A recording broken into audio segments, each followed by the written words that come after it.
Nih, ini kalau dalam perspektif dari Partai Gerindra, selain untuk memenuhi kuota 20%, ini soal pembagian pembiayaan kampanye menjadi variabel yang dipertimbangkan nggak sih? Untuk kan Pilpres itu mahal banget sebetulnya.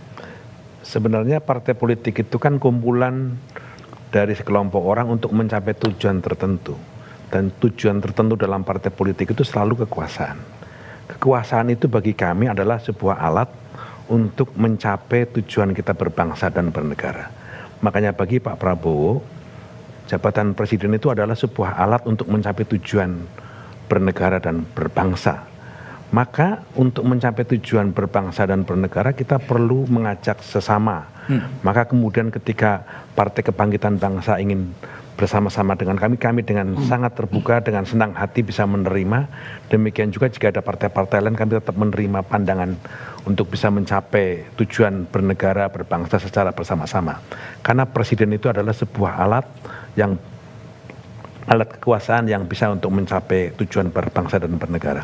Karena itu dalam mencapai tujuan agar koalisi itu bisa menang, maka kita harus secara bersama-sama membicarakan bagaimana tujuan bersama-sama itu bisa mencapai dan bisa mencapai kemenangan itu. Artinya kalau soal pembiayaan kampanye gitu menjadi variabel yang dipertimbangkan nggak untuk membangun koalisi? Kan mahal banget itu kan? Iya, kan begini Mas Budi. Pembiayaan dalam pemenangan pilpres ataupun pileg itu akan ditentukan oleh bagaimana intensitas kita berhubungan dengan rakyat. Oke. Semakin intens berhubungan dengan rakyat dalam teori komunikasi akan semakin menekan pembiayaan. Tapi sebaliknya intensitas itu berkurang dengan rakyat, maka itu akan semakin meningkatkan pembiayaan itu. Oke, baik. Mas Edi, kalau kemudian PAN ini kan kemana tadi kan masih Mas Erik ke Gerindra pun kemudian ditawarkan Mas Erik ke PDIP. Ini apa? Semata-mata karena memang efektivitas penggunaan dana kampanye atau seperti apa pertimbangannya? Saya kira bukan berbasis penggunaan dana kampanye. Kalau dana kampanye di PAN itu kita sudah mengenal apa namanya kontribusi wajib dari anggota DPR di seluruh Indonesia itu dipotong gajinya secara sukarela, tetapi kita memberikan arahan, tetapi justru mereka yang dipotong gajinya itu bahkan banyak yang berkontribusi lebih daripada itu. Untuk apa? Untuk membangun partai. Salah satunya juga adalah untuk mempersiapkan ya hajatan 5 tahun ini, pemilu dan pilpres.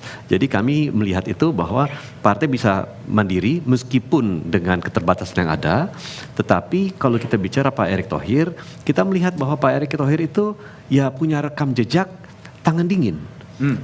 Beliau mengelola sebuah media yang tadinya mau bangkrut, kemudian beliau bisa hidupkan kembali.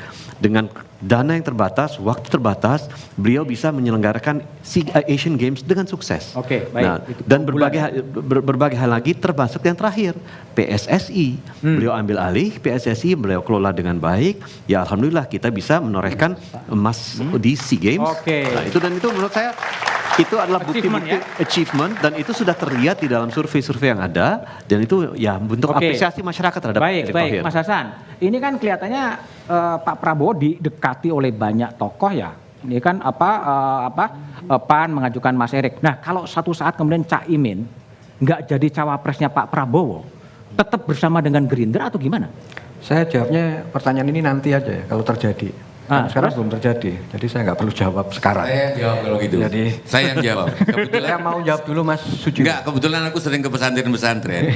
Aku yakin kalau kalian wapresnya Erick Thohir, kemungkinan besar PKB cabut. Kemungkinan PKB? Ya, PKB cabut. Cabut, betul nggak Mas Hasan? Saya ngomong untung ruginya dulu.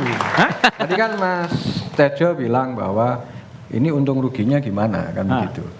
Buat PKB kita udah ngobrol sama juga dengan Gerindra bahwa koalisi harus ngomong untung rugi, ya.